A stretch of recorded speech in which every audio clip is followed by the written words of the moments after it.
The speed group Kansara में आपका स्वागत है। आज हम लोग भारतीय भूगोल यानी भारत का भूगोल में भारत की स्थिति एवं विस्तार का लूसेंट का एमसीक्यू क्वेश्चन शुरू करने वाले हैं। तो ये सीरीज़ आपको पूरा ज्योग्राफी का चलेगा। तो चलिए स्टार्ट करते हैं। पहला सवाल है, प्राचीन भारतीय भौगोलिक मान्यताओं के अनुसार भारतवर्ष किस द्वीप का अंग था? तो कौन सा द्वीप का अंग था? तो जम्मू द्वीप। नेक्स्ट सवाल देखते हैं। अगर आपको सवाल आता है तो अपना जवाब पहले टिक आउट कर सकते हैं। सर्वप्रथम इंडिया शब्द का प्रयोग भारत के लिए किस भाषा में किया गया था? तो कौन सा भाषा में इंडिया शब्द का प्रयोग किया गया था? तो ग्रीक शब्द में। भारत की मुख्य भूमि की दक्षिणी सीमा क्या है? तो मुख्य भूमि की दक्षिणी सीमा बोलेगा तो 8 डिग्री 4 मिनट उत्तरी अक्षांश हो जाएगा। और ऐसे पूछेगा भारत की दक्षिणी सीमा तो 6 डिग्री 4 मिनट हो जाएगा, जो अंडमान निकोबार द्वीप समूह में स्थित है। लेकिन पूछा क्या मुख्य भूमि की दक्षिणी सीमा कितना हो जाएगा? तो 8 डिग्री 4 मिनट उत्तरी अक्षांश। नेक्स्ट सवाल देखते हैं। भारत का मानक समय आधारित है तो 82.5 डिग्री पूर्वी देशांतर पर। भारत का मानक समय आधारित है 82.5 डिग्री पूर्वी देशांतर पर। भारत का प्रमाणिक समय उस स्थान का स्थानीय समय जो स्थित है, तो भारत का प्रमाणिक समय यानी ग्रीनविच टाइम से 5.5 घंटा आगे है और इलाहाबाद के समीप से पास हुआ है 82.5 डिग्री। नेक्स्ट सवाल देखते हैं।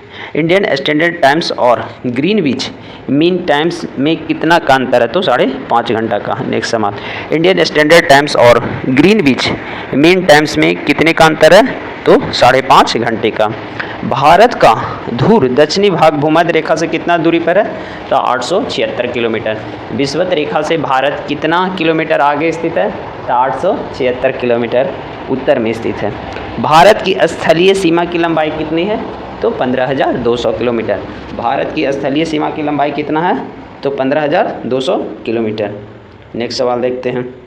आपका आंसर ये हो गया।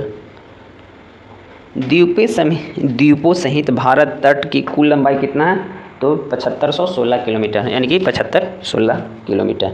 भारत की उत्तर से दक्षिण की लंबाई कितना है? तो 3214 किलोमीटर। भारत की उत्तर से दक्षिण तक की लंबाई कितना है? तो 3214 किलोमीटर। भारत की पूर्व से पश्चिम की लंबाई कितना है? तो 2933 किलोमीटर। भारत की पूर्व से पश्चिम तक की लंबाई कितना है? तो 2933 किलोमीटर। भारत की तटीय रेखा की लंबाई कितना है? 6100 किलोमीटर। भारत का तटीय सीमा की लंबाई कितना है? तो 6100 किलोमीटर।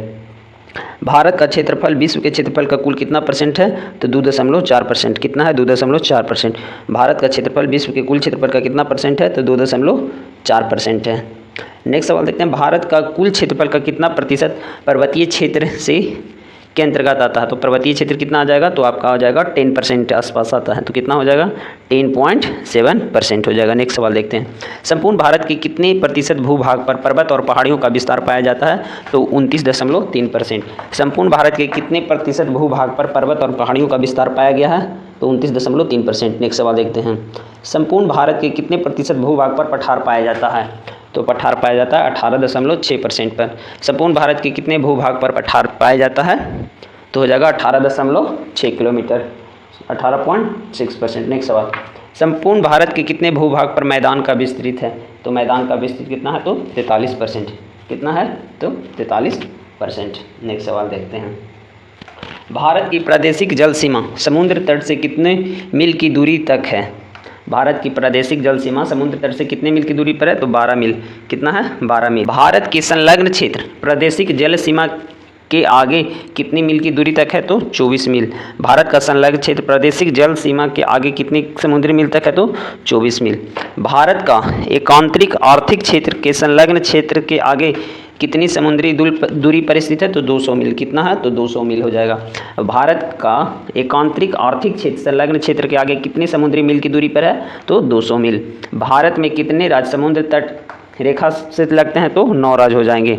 भारत के कितने राज्य समुद्र तट से करते हैं? तो 9 राज्य आ जाएंगे। 5 इधर राज्य आते हैं और 4 इस तरफ होते हैं। नेक्स्ट सवाल। भारत में निम्नलिखित में से किस राज्य की तट रेखा सबसे लंबी है? तो सबसे तट लंबी रेखा राज्य कौन सा है? तो गुजरात है। गुजरात के बाद कौन सा आता है? तो आपका तमिलनाडु आ जाएगा। नेक्स्ट सवाल देखते हैं। निम्नलिखित भारतीय राज्यों में से किससे होकर कर्क रेखा नहीं गुजरती है? तो कर्क रेखा भारत के 8 राज्यों से होकर गुजरती है। तो बोला किससे होकर नहीं गुजरेगी? तो कर्क रेखा कहाँ कहाँ से गुजरती है? तो कर्क रेखा गुजरात, राजस्थान, मध्य प्रदेश, छत्तीसगढ़, झारखंड, पश्चिम बंगाल, त्रिपुरा और मिजोरम से होकर कर्क रेखा गुजरती है। तो कहाँ से होकर नहीं गुजरती है? तो आपकी उत्तर प्रदेश से होकर नहीं गुजरेगी। ऑप्शन नंबर फर्स्ट हो जाएगा। कौन सी अक्षांश रेखा भारत के मध्य से होकर गुजरती है? तो कर्क रेखा क्या होता है? भारत के मध्य से गुजरती है। कौन सी अक्षांश रेखा भारत के मध्य से होकर गुजरती है? तो कर्क रेखा। कर्क रेखा भारत के कितने राज्यों से होकर गुजरती है? तो 8 राज्यों से। कर्क रेखा भारत के कितने राज्यों से होकर गुजरती है? 8 राज्यों से। निम्नलिखित में से किस राज्य से होकर कर्क रेखा नहीं गुजरती है? तो अगेन सवाल गुजरात से गुजरेगी, राजस्थान से गुजरती है और पश्चिम बंगाल से गुजरती है। किससे नहीं गुजरेगी? तो उड़ीसा से नहीं गुजरेगी। भारत का वह राज्य से होकर कर्क रेखा गुजरती है तो कौन से हो जाएगा? तो झारखंड हो जाएगा। भारत का वह राज्य से होकर कर्क रेखा गुजरती है तो झारखंड। भारत की मुख्य भूमि की दक्षिणी नोक क्या है? तो इंदिरा पॉइंट। भारत की मुख्य भूमि का दक्षिणी नोक कौन सा है? तो भारत की मुख्य भूमि का दक्षिणी नोक है केप केमोरिन। क्या है? केप कोमोरिन हो जाएगा, सॉरी केप कोमोरिन। मुख्य भूमि पूछा है, दक्षिणतम बिंदु कह देगा तो क्या हो जाएगा? इंदिरा पॉइंट हो जाएगा। नेक्स्ट सवाल देखते हैं। भारत के दक्षिण में सबसे दूर स्थल कौन सा है? तो इसका इंदिरा पॉइंट हो जाएगा। भारत के दक्षिण में सबसे दूर स्थल बोल दिया है यहाँ पर, तो दूर स्थल कौन सा हो जाएगा? तो इंदिरा पॉइंट होगा। इंदिरा पॉइंट का अन्य नाम क्या है? तो पिग्मिलियन पॉइंट भी है, पार्सन पॉइंट है और लालीहीन होता है। तो कौन सा हो जाएगा? इनमें से सभी हो जाएगा। इंदिरा पॉइंट का अन्य नाम क्या है? तो पार्सन पॉइंट, पिग्मिलियन पॉइंट, लाहीन चिन्ह पॉइंट। निम्नलिखित में से कौन सा स्थल भूमध्य रेखा के निकटतम स्थित है? तो इंदिरा पॉइंट भूमध्य रेखा से निकटतम कौन होगा? इंदिरा पॉइंट। भारतीय भूमि का सर्वाधिक उत्तरी भाग कौन सा हो जाएगा? तो आपका हो जाएगा इंदिरा कौल। कौन सा हो जाएगा? इंदिरा कौल। भारत का दक्षिणतम स्थान इंदिरा पॉइंट निम्नलिखित में से कहाँ स्थित है? तो आपका यह कहाँ है? अंडमान निकोबार द्वीप समूह में। कहाँ स्थित है? अंडमान निकोबार द्वीप समूह। नेक्स्ट सवाल देखते हैं। भारत की मुख्य भूमि को रामेश्वरम द्वीप से कौन अलग करता है? तो पंबन चैनल। भारत की मुख्य भूमि को रामेश्वरम द्वीप से कौन अलग करता है? तो पंबन चैनल। आदम का पुल निम्नलिखित में से किन 2 देशों के मध्य स्थित है? तो आदम का पुल निम्नलिखित में से किन 2 देशों के मध्य स्थित है? तो भारत और श्रीलंका। आदम का पुल निम्नलिखित में से किन 2 देशों के मध्य स्थित है? तो भारत और श्रीलंका। नेक्स्ट सवाल देखते हैं। 10 डिग्री चैनल किसको जोड़ती है? तो छोटा अंडमान और कार निकोबार से। छोटा अंडमान और कार निकोबार से 10 डिग्री चैनल जोड़ता है। नेक्स्ट सवाल। डंकन पास किसके बीच स्थित है? तो दक्षिणी अंडमान और छोटा अंडमान के। डंकन पास कहाँ स्थित है? तो दक्षिणी अंडमान और छोटा अंडमान। नेक्स्ट सवाल। द्वीप है, द्वीप कहाँ? द्वीप एक स्थित है तो गुजरात के तट पर। द्वीप कहाँ है? गुजरात के तट पर। श्रीलंका को भारत से पृथक करती है तो मन्नार की खाड़ी। श्रीलंका को भारत से पृथक करती है मन्नार की खाड़ी। भारत तथा चीन के बीच सीमा बनाने वाली रेखा कौन सी है? तो मैकमोहन रेखा। भारत तथा चीन के बीच सीमा बनाने वाली रेखा कौन सी है? तो मैकमोहन रेखा। भारत और पाकिस्तान के बीच अंतर्राष्ट्रीय सीमा किसके द्वारा सीमांकित की गई है? तो रेड क्लिफ लाइन के द्वारा। भारत और पाकिस्तान के बीच अंतर्राष्ट्रीय सीमा रेखा किसके द्वारा स्थित की गई है? तो कौन सा हो जाएगा? रेड क्लिफ रेखा हो जाएगा। भारत का सुदूर पूर्व में कौन सा देश भारत के साथ सर्वाधिक लंबा अंतर्राष्ट्रीय सीमा बनाता है? भारत के सुदूर पूर्व में कौन सा राज्य सबसे ज़्यादा लंबा सीमा बनाता है? तो म्यांमार। कौन सा हो जाएगा? म्यांमार। सबसे लंबा सुदूर पूर्व यानी कि पूर्व में पूछ रहा है तो पूर्व में कौन सा होता है? म्यांमार गया। म्यांमार से सीमा लगने वाले राज्य कौन सा हो जाएंगे? तो अरुणाचल प्रदेश हो जाएंगे, नागालैंड हो जाएंगे और मणिपुर हो जाएंगे और मिजोरम हो जाएंगे। चलिए नेक्स्ट सवाल देखते हैं 43। भारत एवं चीन के बीच सीमा निर्धारित करने वाली मैकमोहन रेखा निम्नलिखित में से किस प्रदेश की उत्तरी सीमा पर खींची गई है? तो अरुणाचल प्रदेश। कहाँ से खींची गई है? अरुणाचल प्रदेश। निम्नलिखित में से किस देश के साथ भारत की अंतर्राष्ट्रीय सीमा नहीं लगती है?